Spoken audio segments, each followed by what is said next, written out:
Good morning. Time now 8 o'clock in the morning in Tokyo, Tuesday, April 20th, 2021. Welcome to another edition of the World Bank Group Morning Seminar organized by the World Bank Tokyo office.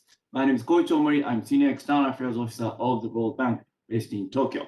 We organize many interesting online seminars starting at 8 o'clock in the morning in Japan Standard Time, almost every week in the last 3 years, introducing the latest report presented by the World Bank Group economists and specialists. Every spring and autumn, 6 regional chief economist offices of the World Bank issue the Regional Economic Update Report. For the spring 2021, we have already featured East Asia and Pacific, Europe and Central Asia, and South Asia in our recent morning seminars. Today, we are focusing on Africa. Connecting from Washington, we have Cesar Calderon, lead economist in the Chief Economist Office for Africa region. Cesar is our regular speaker to present Africa's Pulse, semi-annual economic update on Africa region. Good morning, Cesar. How are you? Or good evening to you. Hello. Good morning, Koichi. How are you? Thank you again for inviting me to present at this World Bank seminar in the Tokyo office. Thank you. Great. Thank you very much. Welcome back to our program. We'll listen to Cesar presenting the main point of the report in the next 30-40 minutes. Then I'll read your questions received from our viewers in advance to us. Thank you very much for sending those questions. If you did not have opportunities to submit your questions in advance, I would like to encourage all of you to send your questions during the seminar. You can send your questions by online form on the announcement page of the seminar, or you can certainly post your questions on the chat section on the YouTube screen if you like. I will read your question asking Cesar to respond after his presentation. So with that, I would like to formally invite Cesar to come in to start your presentation. Cesar, over to you. Thanks, Koichi. Let me share the presentation so we can start rapidly.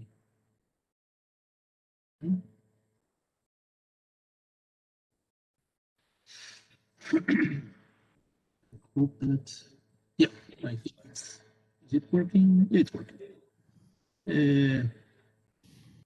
Well, again, thanks for the invitation to present the findings from the volume 23rd of Africa's Pulse.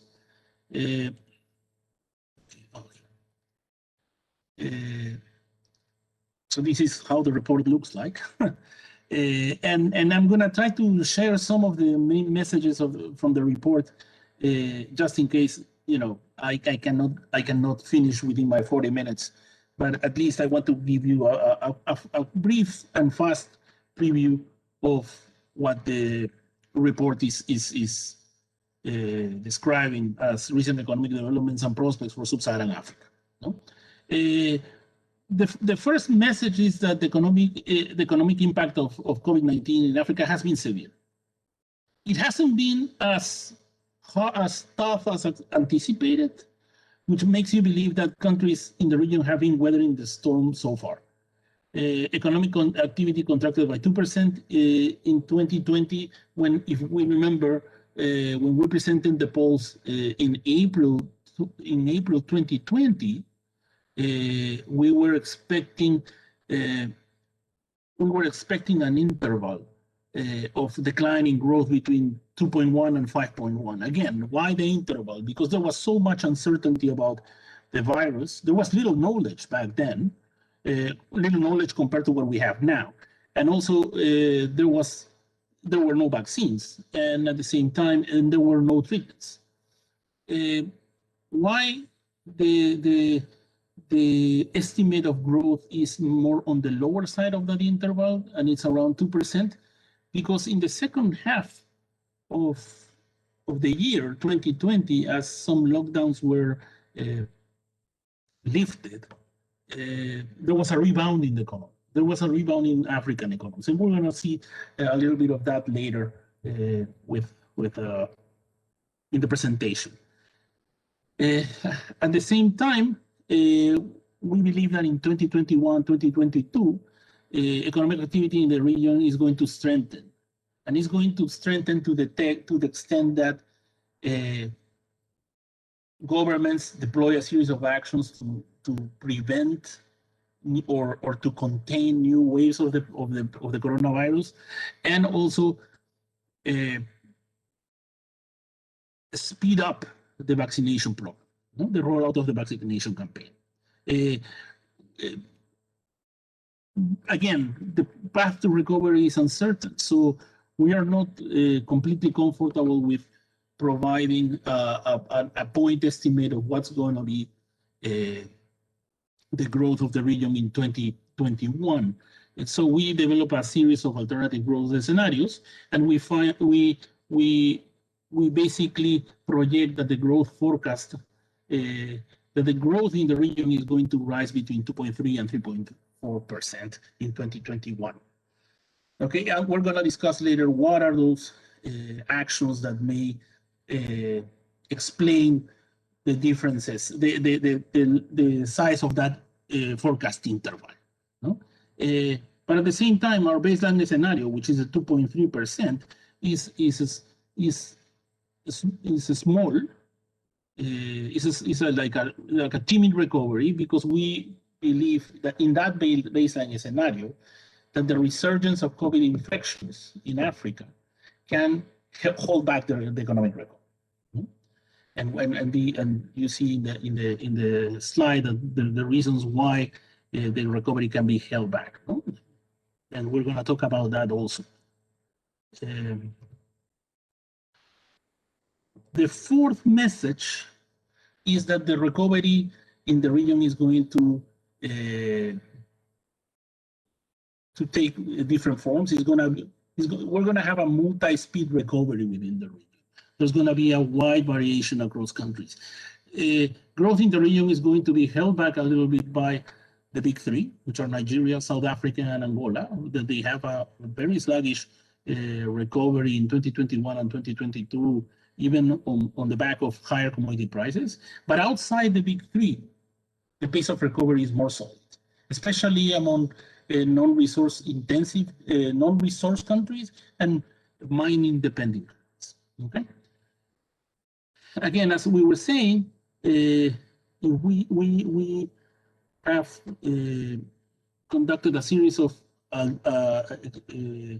simulations that give us alternative growth scenarios, and these alternative growth scenarios depend on two things. One is an acceleration in investment due to credible policies that are implemented by African governments, and two, a faster COVID recovery. The faster COVID recovery scenario implies that that the lockdown measures associated, lockdown or mobility restrictions associated to COVID are lifted. And the combination of those two assumptions, as we're going to see later, would give us a growth acceleration, an acceleration of growth to 3.4% in 2021 and 4.5% in 2022 for the region. The pandemic still will exert pressure on the macro framework of the region, and also has exacerbated, at the same time, it has exacerbated public debt vulnerabilities. So there is the need for the international community. There is a role for the international community to help African countries address issues of liquidity and solvency, so that it can create fiscal space and try to finance the policy agenda associated to the recovery. In this road to recovery, if we want African countries to grow in an inclusive fashion and at sustain high growth rates, the region will need massive investments in human capital, in energy, in the digital infrastructure, and in physical infrastructure. So there will still be demand for concessional financing among African countries, especially low and lower middle income countries. And there's also the need for policy reforms that foster domestic resource mobilization. Again, the types of measures that have to be implemented to improve domestic resource mobilization will depend on what phase of the pandemic we're. If we're in the middle of the lockdown, if we're lifting gradually the restrictions, or if we're already in a society where everybody can move. Okay. And finally, and this is the special topic of the polls, is the role of digital technology adoption and on employment growth. And when we're going to review some recent research that has been conducted in the region, not only on the relationship between these two variables prior to COVID, but also how COVID has affected employment and the digital uptake. And we're going to end up with some lessons from that literature. But we're going to start. We're going to start quickly with the global economy. And what we have is that there were high frequency data pointed to a gradual recovery of the global economy starting in the second half of 2020. No? I mean, we have not only the United States recovery gathering pace,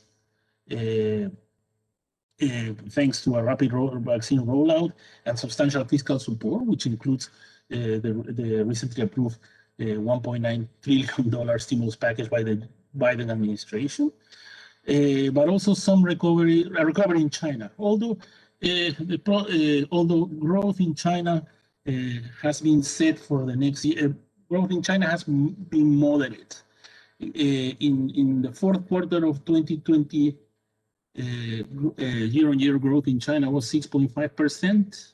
It's true that in 2021 first quarter it was an 18%, but that has to do also with base effects, no? Comparing to the first quarter of 2020, where China was more severely affected by the pandemic, and China is expected to grow at 6% in 2020.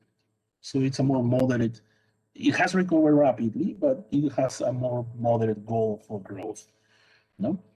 Global financial conditions, as you can see in the first graph of this slide, they remain benign, as major central banks have reaffirmed their commitment to continue their asset purchase programs and also to keep the monetary policy accommodative. Even the Fed chairman said that policy rates were not going to be raised until 2023. At the same time, if we look at commodity prices, we observe that after a big decline that occurred in the early stages of the pandemic, in the first quarter, second quarter, if you can observe that in that graph, energy prices reached a trough in April of 2020, when the lockdowns were more strict across the world. After that, commodity prices stage a recovery, and the recovery is broad-based, both in energy, metals, and all in energy, metals, and agricultural products. The oil prices are right now around $60 per barrel, and that is basically because of prospects of a high demand, although still volatile, and production restrictions from the OPEC Plus alliance. Metal prices and agricultural prices especially are above their pre-pandemic levels. In the case of metal, I think metals are right now around 20% above the levels of the beginning of the year. The end of the year 2020, before the pandemic, and agricultural products also have increased sustainably, and they have their highest levels since 2014. And the increase in agricultural products has been notable in the case of grains and oilseeds.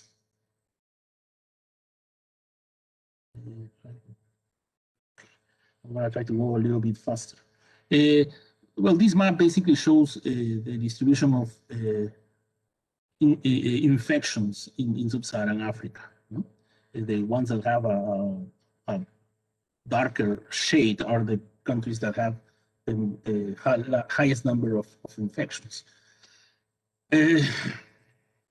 As we said in the beginning, if you look at the number of infections in Africa, which is the yellow, And we have here the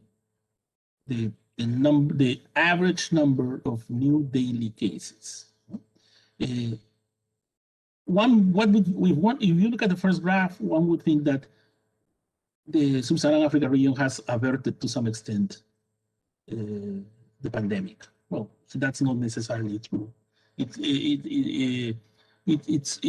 true that the number of infections have been lower than other regions. And here we compare with USA, with the United Kingdom, with the United Kingdom. But again, if you look at what's happening in South Africa, which is the gray line, in South Africa, which is the epicenter of COVID-19 in Africa, the evolution of that is more akin to the evolution of infections in large emerging markets in other parts of the world. No? But again, in other countries, if you take South Africa out of the equation, the evolution of the spread of the coronavirus hasn't been as wide as in other regions in the world. Well, that doesn't mean that the fight against COVID-19 is over. No, it's still there, and we're going to show some graphs where we can see second waves, and we can see resurgence of spread in other countries. Right? We're going to skip this. Again, we can look at the first graph of this slide here, and we can clearly see that there are a first wave and a second wave of infections. So one of the things that have characterized the evolution of the pandemic in Africa since October 2020, which is the last edition of our Africa's Pulse, is that there are three salient features. One is the emergence of a second wave, as you can see in the countries that are illustrated here. Although, you know, because, in the graphic, I think it's more notorious or more notable in the case of South Africa and Zambia, but also you have it in the case of Kenya. And this second wave has generated more infections than the first wave. For the region as a whole, if we compare peak to peak, the number of infections is about 40% higher. The number of daily infections is approximately 40% higher.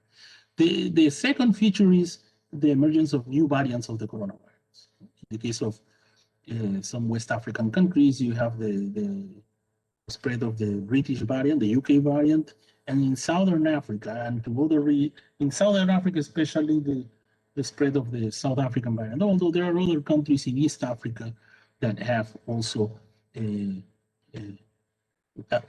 identified the South African variant of the coronavirus. And the third feature is the rapid development of vaccines. Okay? Again, in the first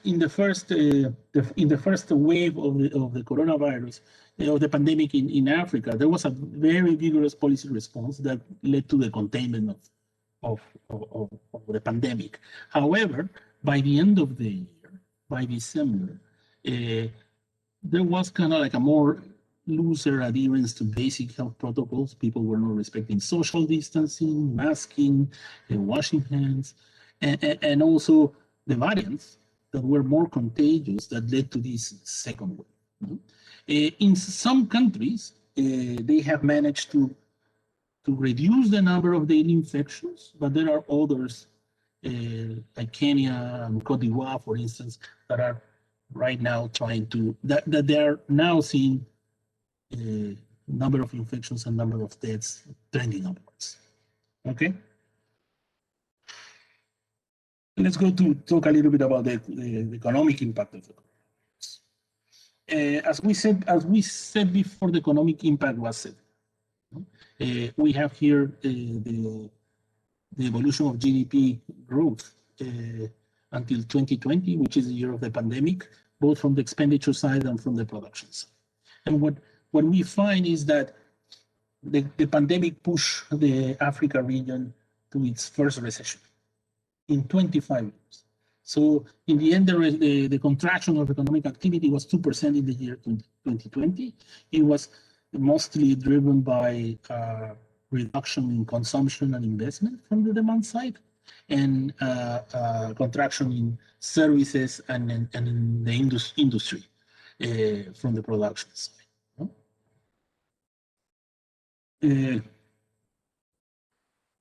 But as we clearly said in the introduction, the contraction in economic activity was not as large as initially expected. And that has to do with a rebound in the second half in many African economies. And we can observe that when we compare the evolution of GDP growth both in the second and in the third quarter of 2020. And we observe that, for instance, in many countries in the YMU, in the case of West and Central Africa, in many countries of the YMU, there was in Q3 a rebound in Q3, and there was even some positive growth in the third quarter.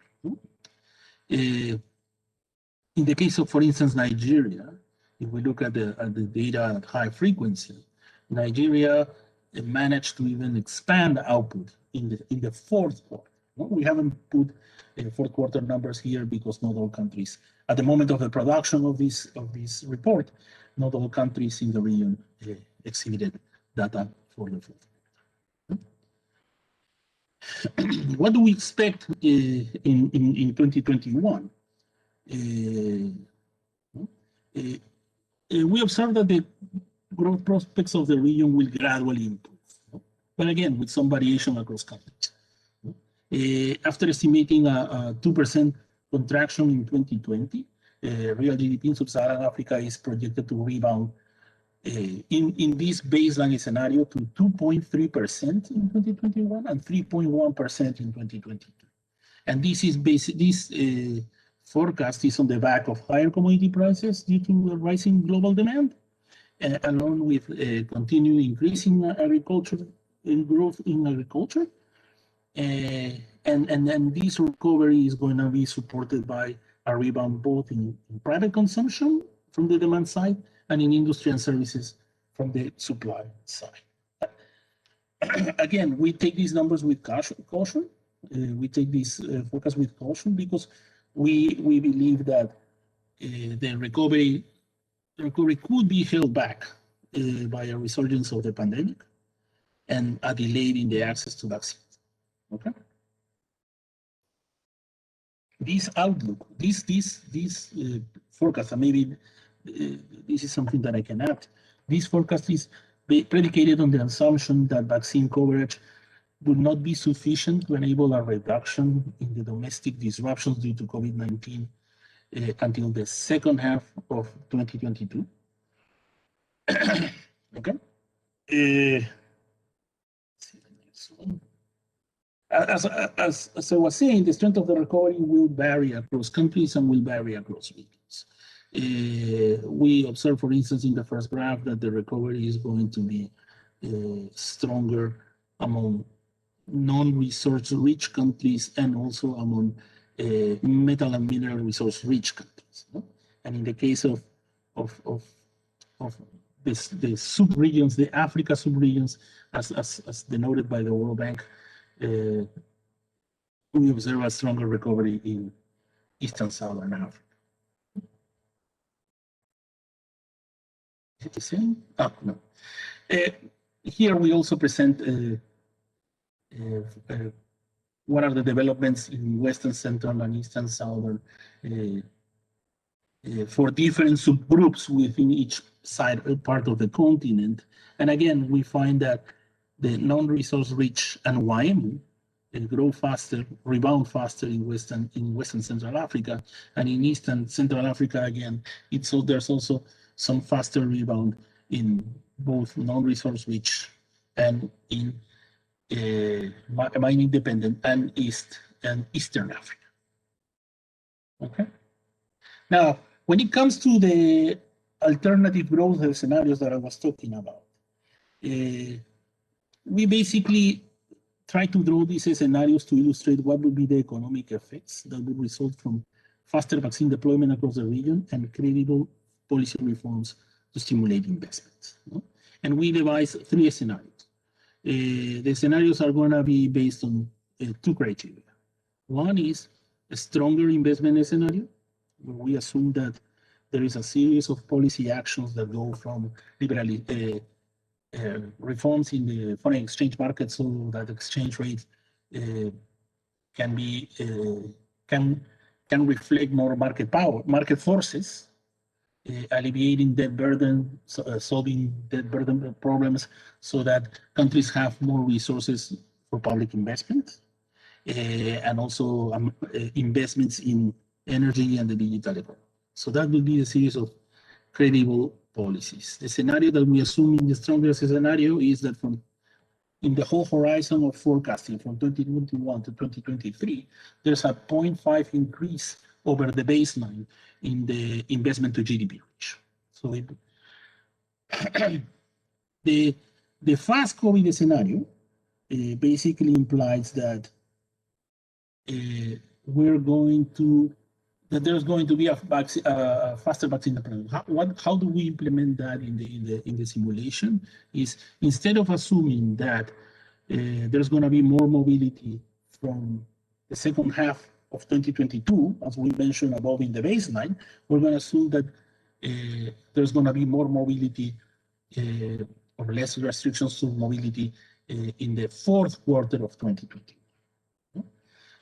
So the 3 scenarios that I'm talking about is one of stronger investment scenario, the fast COVID scenario, and the 3rd scenario is the combination of the 2. Okay, and here I'm gonna go a little bit more fast. So as we can imagine, the impact on real GDP is going to be higher in the strong investment and fast COVID, in the combination of strong investment and fast COVID scenario. The other thing that is interesting is that if we look at the current baseline, the baseline scenario, only 8 countries have a growth rate that exceeds 4% in 2020, whereas 20 countries exceed 4% in 2020. Sorry, in 2021 and 20 in 2020.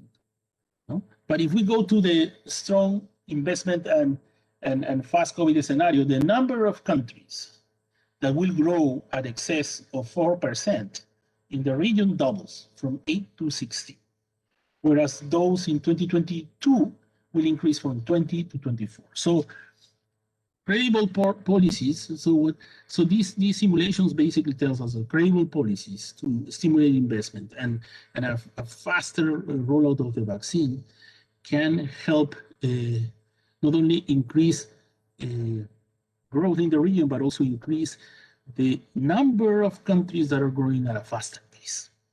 Okay, and these are the growth forecasts that we have for West and Central instance. Basically, in the baseline scenario, we had that in 2021, West and Central Africa was growing at 2.1%. In the strong investment and fast COVID scenario, would grow at 3.7%. In the case of Eastern and Southern Africa, again, it was 2.9%, and the increase will be to 3.7%. Okay, we basically said in the beginning also that the COVID crisis will continue to exert pressure on the policy framework, on the macro policy framework of the region, and also on the vulnerability of public debts. I'm going to try to go faster because I see that I have 10 minutes left. What we show here is that the current account is expected to remain high, remain elevated, but it will gradually decline. And the decline is basically attributed to, it will decline in 2022, 2023.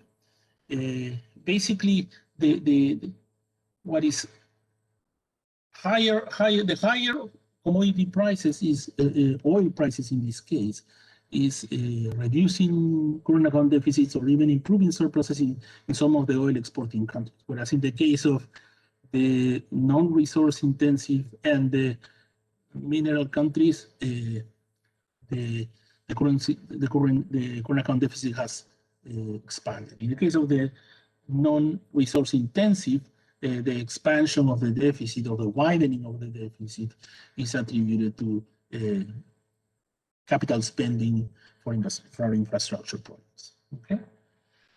Now, these deficits are pretty much financed by, in some cases, concessional financing, FDI, portfolio, and that to some extent has the fact that there is financing for these gaps have stabilized exchange rates. In terms of capital markets, as we observed after record issuances in 2018,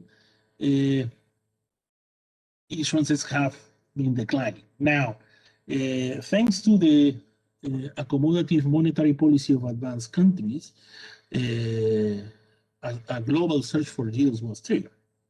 No? And financial investors or global investors have been acquiring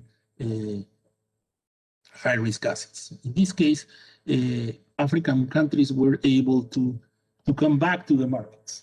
In 2021, from the second half of 2021, two countries in the region were able to issue Eurobonds, Benin and Cote d'Ivoire. No? They tapped the Eurobond market, their issuances were oversubscribed, and the terms and conditions were very favorable to these countries. Other sovereigns are going to issue Eurobonds, are expected to issue Eurobonds in 2021. These countries are Nigeria, Ghana, and Kenya. No? And this search for yields has also helped bring down the cost of debt, and we can see that by the narrowing of the bond spreads. Next. Inflation has increased. When we look at inflation for the region, it has moderately increased from 3.5 to 3.7% the median inflation, and this increase has been attributed to high food prices and in some countries currency appreciation. However, if we look at inflation from an aggregate regional perspective, it masks a lot of heterogeneities across countries. No? And for instance, we have two of the largest countries in Western Central Africa, like Nigeria, two of the largest countries in the region as a whole, Nigeria and Angola, are still battling high inflation. No? And in this case, it's high inflation that is explained by food prices, no? and by higher food prices. And this is attributed to either disruption in the food supply chain, currency weaknesses. In the case of Nigeria, we can also add foreign exchange restrictions to the import of certain goods. That basically raised the prices. No? The fiscal balance, as expected in 2020, there was a sharp widening of the fiscal deficit, and this is because the contraction in economic activity basically reduced taxes, reduced revenues, and at the same time, because of COVID, there was a sharp expansion in expenditure. However, as the pandemic subsides and the economy recovers, one would expect, or our forecast horizon projects that revenues are going to increase, and some of the COVID-related expenditures are going to be wound down, and that implies that the fiscal deficit is being reduced in our forecast horizon. Public debt has also increased as expected. It has increased to 63.2%. That's the median debt of African countries, yeah, at the end of 2020. And in 2021, is also expected to have increased and reaching almost 70%.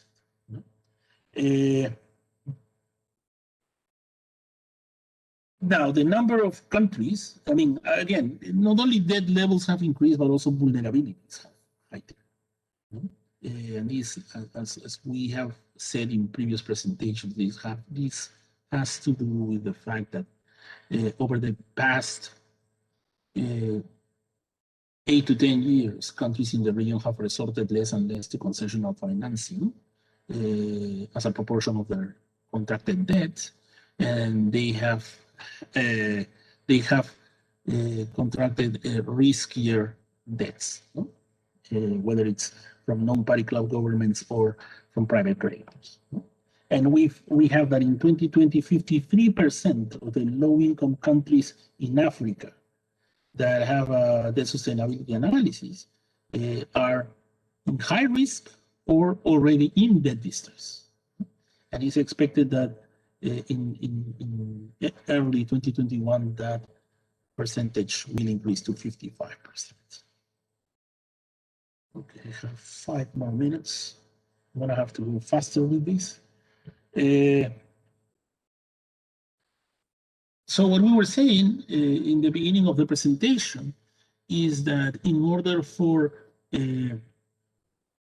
sub-Saharan Africa to sustain recovery, we need 2 things. One is create fiscal space, and the second one is growth, employment, and the role of digital technology.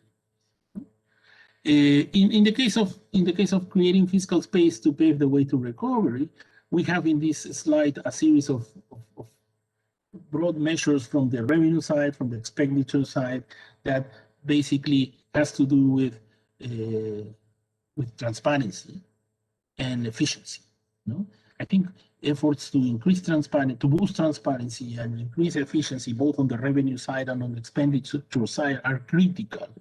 Even during the pandemic. One can think about tax policy later, once the economy gets out of the pandemic. But improving efficiency and boosting transparency are key. And this is where the digital economy can play a role. And not only this report, but the previous report provides a series of actions that African economies have been undertaking, to streamline and reprioritize expenditure, to monitor those expenditures, especially monitor COVID-19 related expenditures, digital registries to strengthen tax administration, social registries to improve the targeting of social programs, and the publication of, for instance, recording and reporting of debt contracts. There have been some advances in the region. Of course, not everybody is at the same level, and some countries are closer and others are farther from best practice. Still, in the area of creating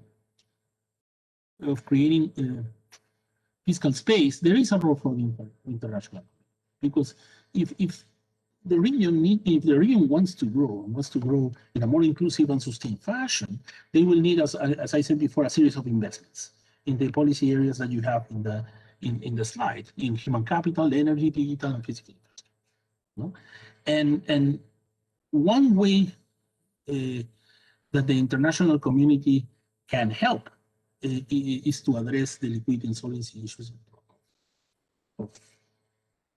of countries in the region. And we have there several options that have been either implemented or discussed.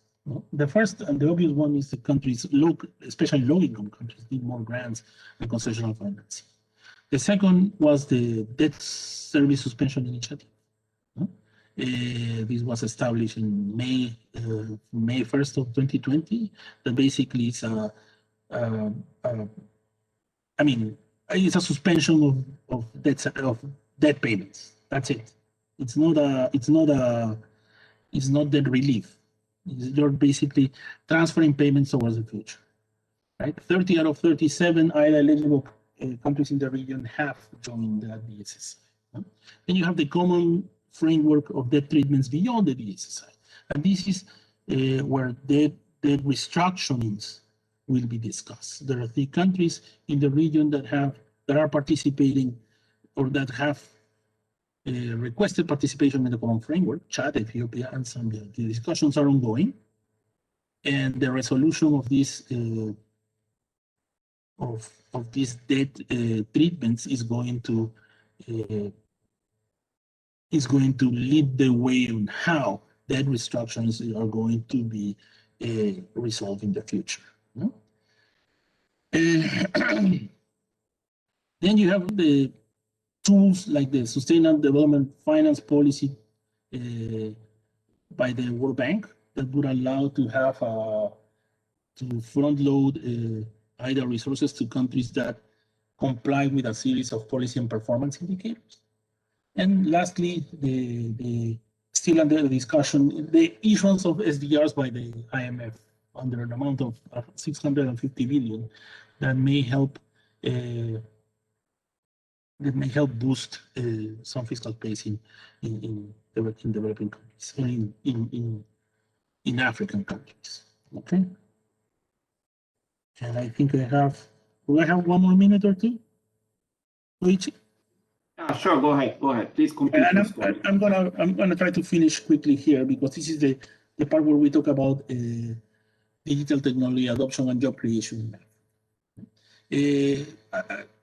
One of the problems of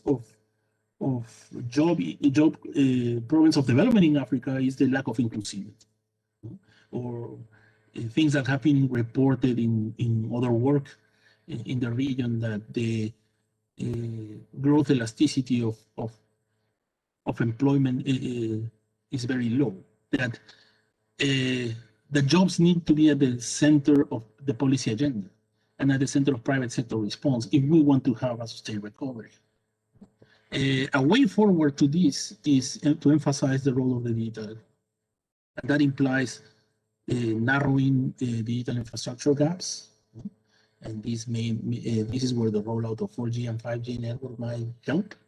Fostering digital skills. In the case of, for instance, developing STEM skills to create professionals and innovators that can help adopt or create technologies that would help improve productivity of jobs in Africa, and ensure affordable, fast, and reliable connectivity. The problem in Africa is that the internet is costly. The cost of data in sub-Saharan Africa is bigger than in other regions. And even within sub-Saharan Africa, the cost of data is more expensive in low-income segments of the population.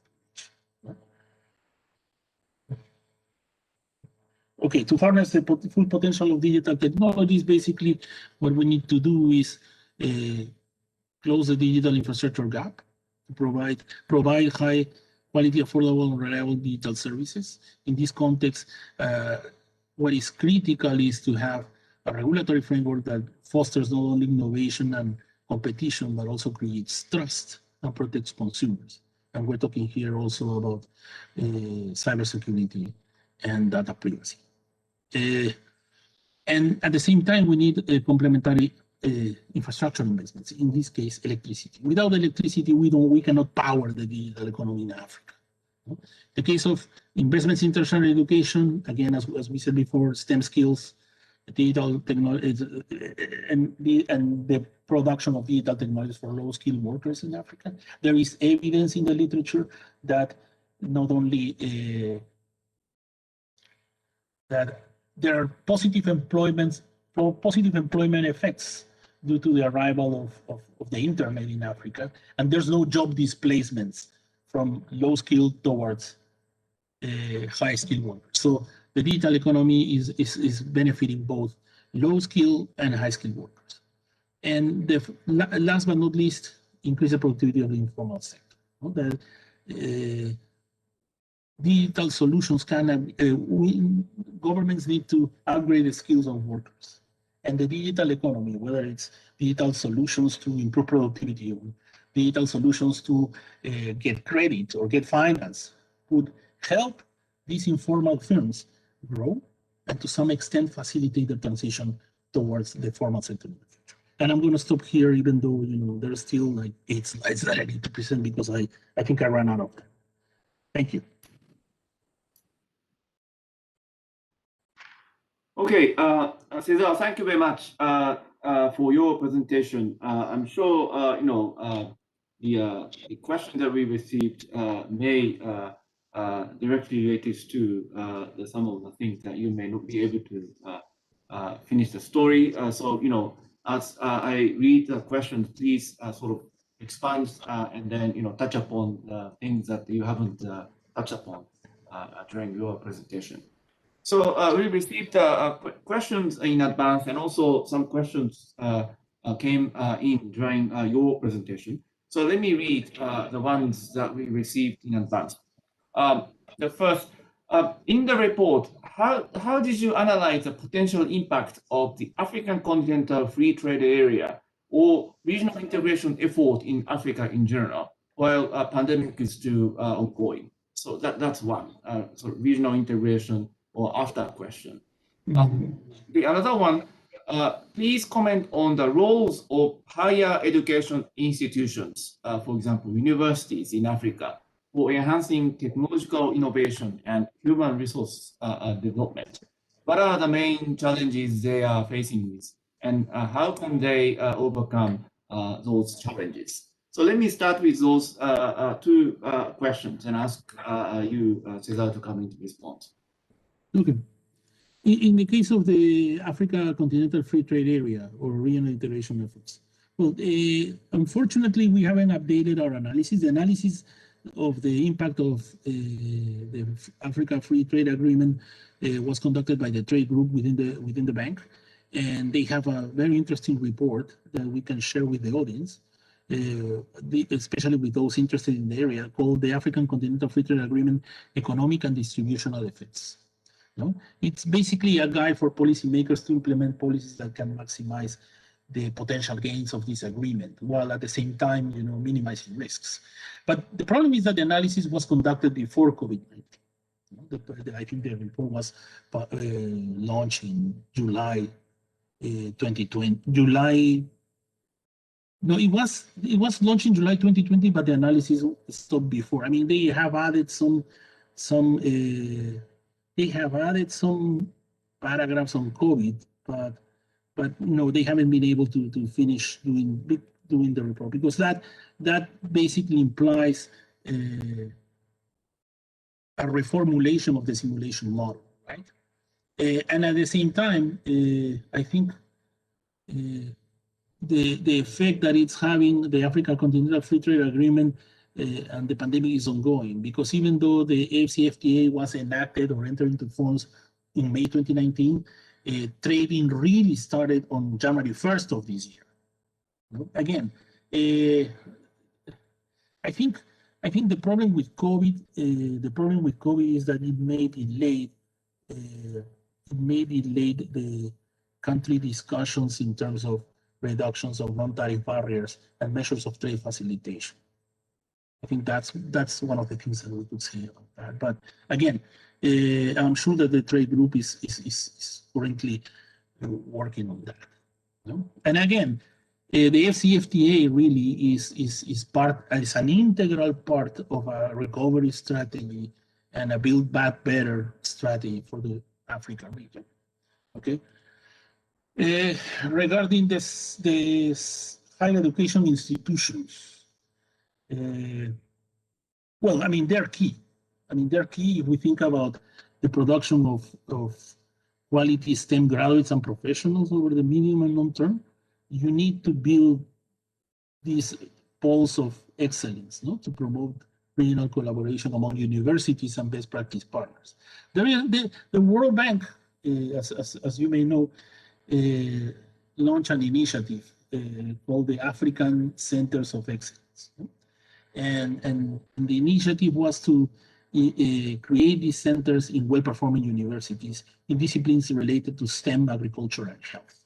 And the goal was basically to establish high quality, specialized, well-resourced centers in selected universities. No?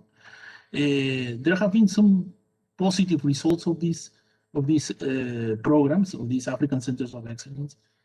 For instance, if I can give you some numbers, between 2014 and 2020, the Centers of Excellence in Western Central Africa supported at least 2,300 PhD students and more than 11,000 Masters of Science students. 30% of these students are women.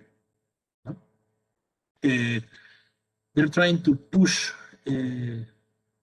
toward high quality standards that have resulted in at least 61 Masters in Science and PhD programs with international accreditation.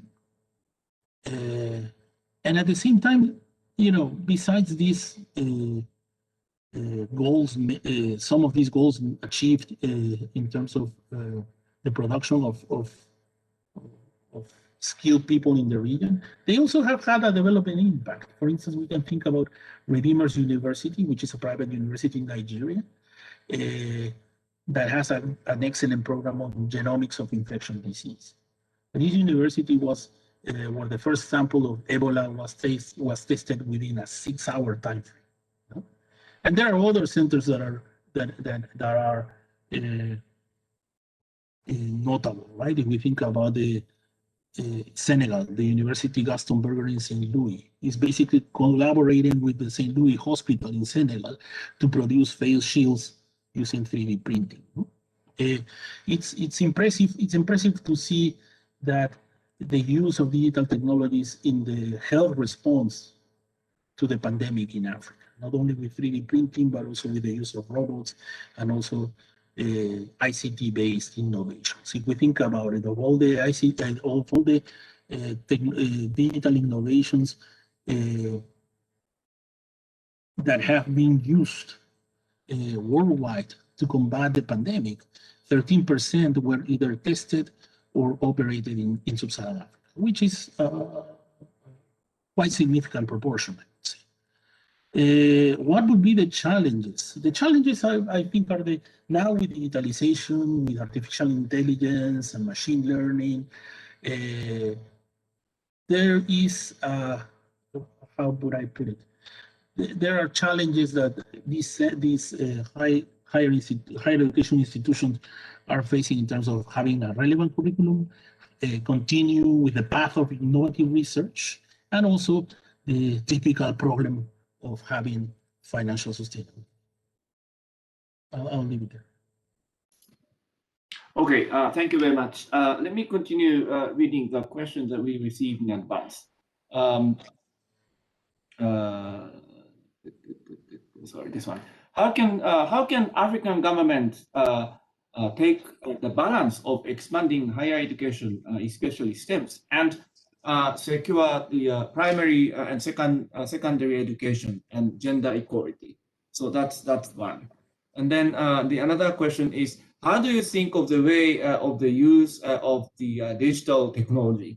Wouldn't it enlarge the disparity, such as rural, urban, or formal and informal sector, or different education level and different infrastructures? So those are the two questions that we received in advance. And then let me just read the another set of questions that we just received on the YouTube chat. Thank you for Fukunaga-san sending those questions. Who can contribute to domestic resource mobilization in Africa? Are there possibilities for national development financial institutions, DFIs? So that's interesting proposals, but thank you for your questions. And then, so perhaps I'll stop here and I'll ask Cesar to come in to respond to those points. Okay, I'll try to. Okay, in the case of, I mean, I think the needs in, I mean, I understand regarding the question on education. I mean, I'm not an education specialist, but I will try to provide an answer to it. I think investment in all levels of occupation are important in Africa. You could have, even if you have rising rates of enrollment in secondary schooling, both for men and women lately. There's also the recent research at the bank has shown that the learning outcomes of these kids are very poor. So there's not only the need in primary and secondary to ensure gender equality, but also to ensure a high quality of education, right? And unfortunately, with the pandemic, we know that these inequalities may have increased to the extent that learning from home is not an option for everybody, right? If we think about not having internet or not having a TV or not having radio, right? So, investing in primary education and secondary education is important. Why the emphasis in STEM in the case of this report? The emphasis in STEM is because we're thinking about providing the skills to Africans to try to embrace the digital technology revolution. Without STEM, Africans are not going to have the critical mass of people that would help develop technologies or adopt technologies. And technologies that have to be related to local needs. Technologies that not only help high-skilled people, but also low-skilled people improve their product. That is key if we want to have inclusivity. And that implies low skill regardless of the gender. But again, I mean, I understand the question of the, I think this was the second question, right? The one on how do you think of the way to use digital technologies? Again, it's a very fine line because there is already a big gap in the use of technology. When you think about men and women, when you think about rural areas, urban areas, when you think about firm size, small firms, large firms, right? I think one of the interesting aspects that we have seen in recent research, when we look, for instance, at recent research that has been done among informal firms in Senegal, it shows that it's true that there is a divide in the use of digital technologies, whether these digital technologies are for external payments or the digital technologies are for management practices among men and women. But that gap is almost negligible when we talk about young women and young men that own their own enterprise, right? And by young in this research, how do they define young owners? Is people that are below 30 years. No? So as you can see, at least this new generation of entrepreneurs coming out of Africa, both men and women, they both have the same propensity to use digital solutions. No? And again, as I was saying, what we need to have, what the region needs to have is this cadre of people, cadre of professionals and innovators that can develop the technologies, not only that meet local needs, but also that help low-skilled workers. Because right now, if you look at the labor force in Africa, it's mostly composed by low-skilled workers. And help them improve their efficiency in production, help them improve productivity. And there are a series of examples of that in how digital technologies are helping farmers in sub-Saharan Africa by providing extension services, by connecting them to markets. Okay, so the last question was something about domestic resource mobilization, right? Yeah, the domestic, who can contribute? What are the sources of the domestic resource mobilization? But Cesar, since I received a lot of questions actually, so in addition to this domestic resource mobilization question, let me actually add several more on you, and then ask you to respond to those points comprehensively. Perhaps then that will become your final remarks. The first, thanks for the comment from Nakano Sensei.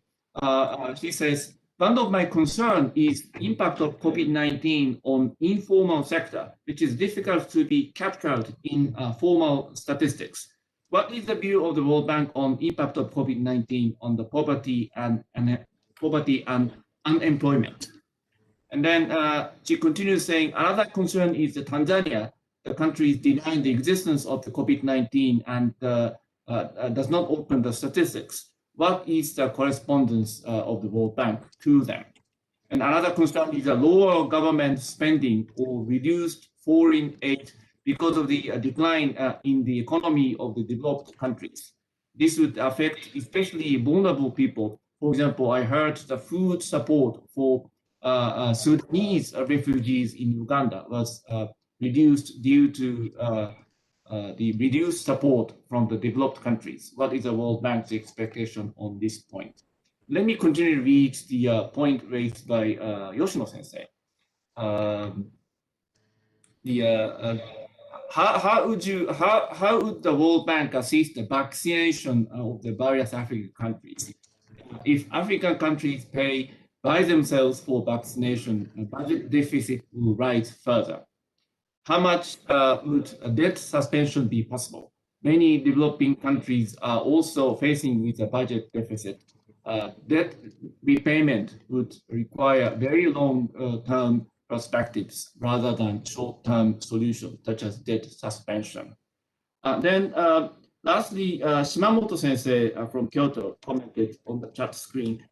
Can you elaborate on your thoughts, if any, on the worsening of the income gap area-wise? Any finding on the Gini index poverty line?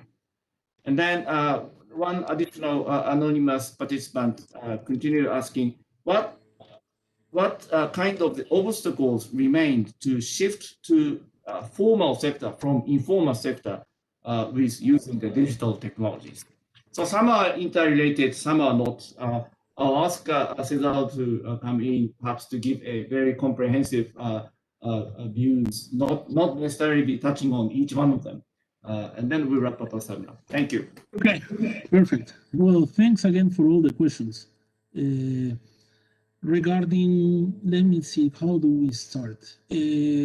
I think I didn't get the one of the questions. I think it said on open statistics or something, but anyway, we'll see what we can do. I'm going to start with COVID, no? And it's true that we don't have an idea of the true measure of the spread of the coronavirus in the region. But I mean, no region has it either, no? But because I mean, because of insufficient testing, because of bad registries, etc., etc. And in the case of, I think if I understood correctly, what one of the questions was you have countries in the region that basically stop reporting statistics. Is that what we were talking about? Yes. I mean the typical case, and it's not because I want to name names, but Tanzania is the best example.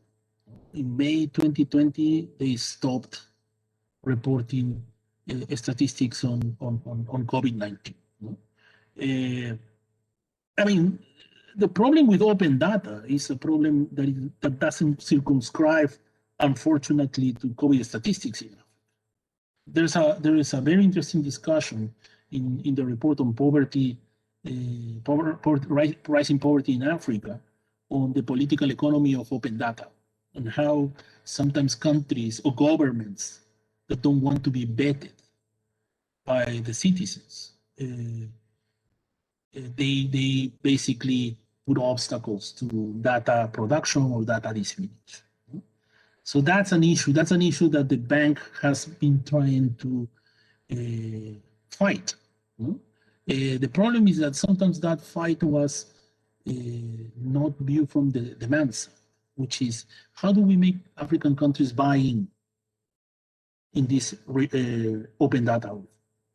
And I think one of the ways that we've been trying to do it lately, trying to show what are the benefits of that. For instance, more transparency in countries will reduce the cost of borrowing. There's a lot of literature on that. and that is what I would say. That is a concrete evidence of what one of the benefits is. Impact of COVID-19 on the informal sector. I think we have recently the bank, and this is the part that I couldn't present in today.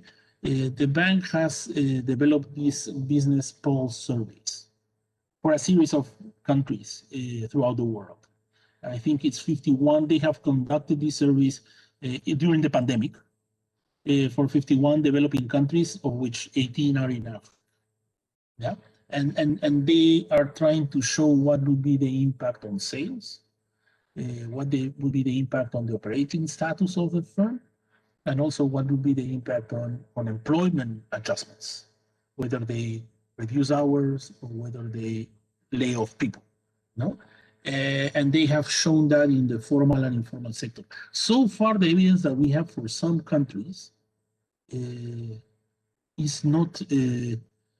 I think in the case of in the evidence that we have in some countries, say Kenya, Ghana, there's no statistical difference in the responses or the effects of COVID-19 between formal and informal countries at this point.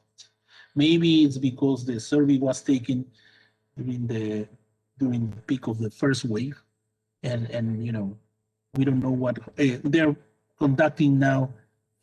Some surveys for the peak of the second wave. Maybe that will provide us more information to find whether the impact is different or not. No? In terms of the vaccination, well, the bank is supposed to be approved. I think it was 12 billion, an envelope of $12 billion for developing countries to finance purchase and distribution of COVID-19 vaccines, tests, and treatments for the citizens. So, and I think tomorrow maybe, I think tomorrow there is a discussion on some of these project documents for vaccination programs in some countries in Western Central Africa. I don't remember the countries now, but the bank is not only providing this envelope to help to assist countries purchase vaccines, but also help them with the logistics of procurement. No? I think that's what the bank is doing right now at this point. Now, what will be the next question? Debt suspension. I agree completely with the person that formulated this question. I mean, some countries have really solvency issues, and solutions like the DSSI is not helping them, basically, because what countries with solvency issues will need is a debt restructuring. Either there is some outright debt relief, either you have outright debt forgiveness, or you have a transformation of the debt into longer maturity debt. It's sort of financial engineering. Again, debt suspension only helps a country with liquidity problems, and many of the as we presented in today, many of the countries that are in high risk or already in debt distress have solvency issues. So the options like the DSSI will not help.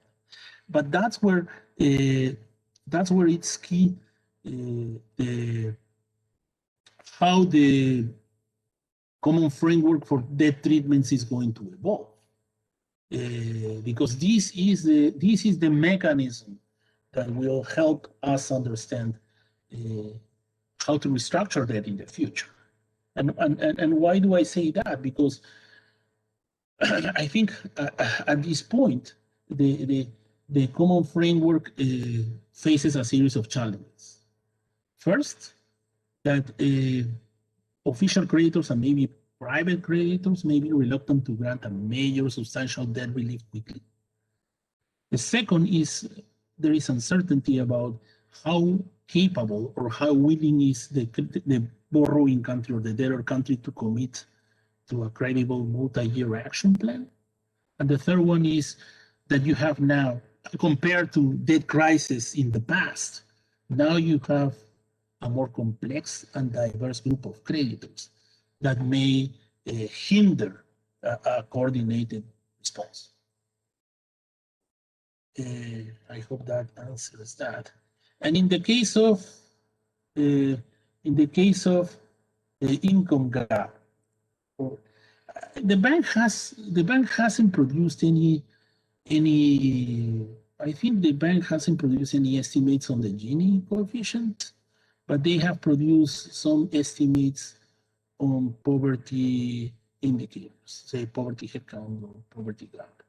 And what they show is that COVID-19 has basically led to a deterioration in poverty. I don't have the numbers right now, but if I can share with Koichi the link towards the recent poverty updated estimates by the bank. But after more than 2 decades of having a declining trend, poverty has broke that trend and it has increased in recent years. So the pandemic has been a setback for many of the development goals that were being achieved by the region over the past 25 years. And finally, let me see, because I took notes of that. On shift from informal, the transition from formal to informal sector. The problem, I mean, of course, there is the need to improve business environment. And in this context, it implies providing to have policies that foster market contestability. No? And one of them is reduce entry costs, for instance, or alleviate financial constraints. In this, I think in one of the lessons that came out of the report on the future of growth and was published by the bank by the chief economist office in the beginning of 2020 was that for Africa, one way through which you can facilitate the transition from informality to formality is provide a series of policies that support an increase in the productivity of informal sectors, of informal firms. For instance, the adoption of digital solutions for transactions, for management, reduction in the cost of internet, reduction in the cost of internet-enabled devices.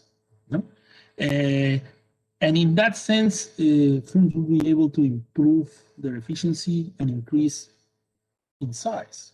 As they increase in size, they're going to be prompted to hire more people. In the case of financial constraints, in this context, in the Africa region, there was a big digital financial revolution with mobile money, with the digital loans.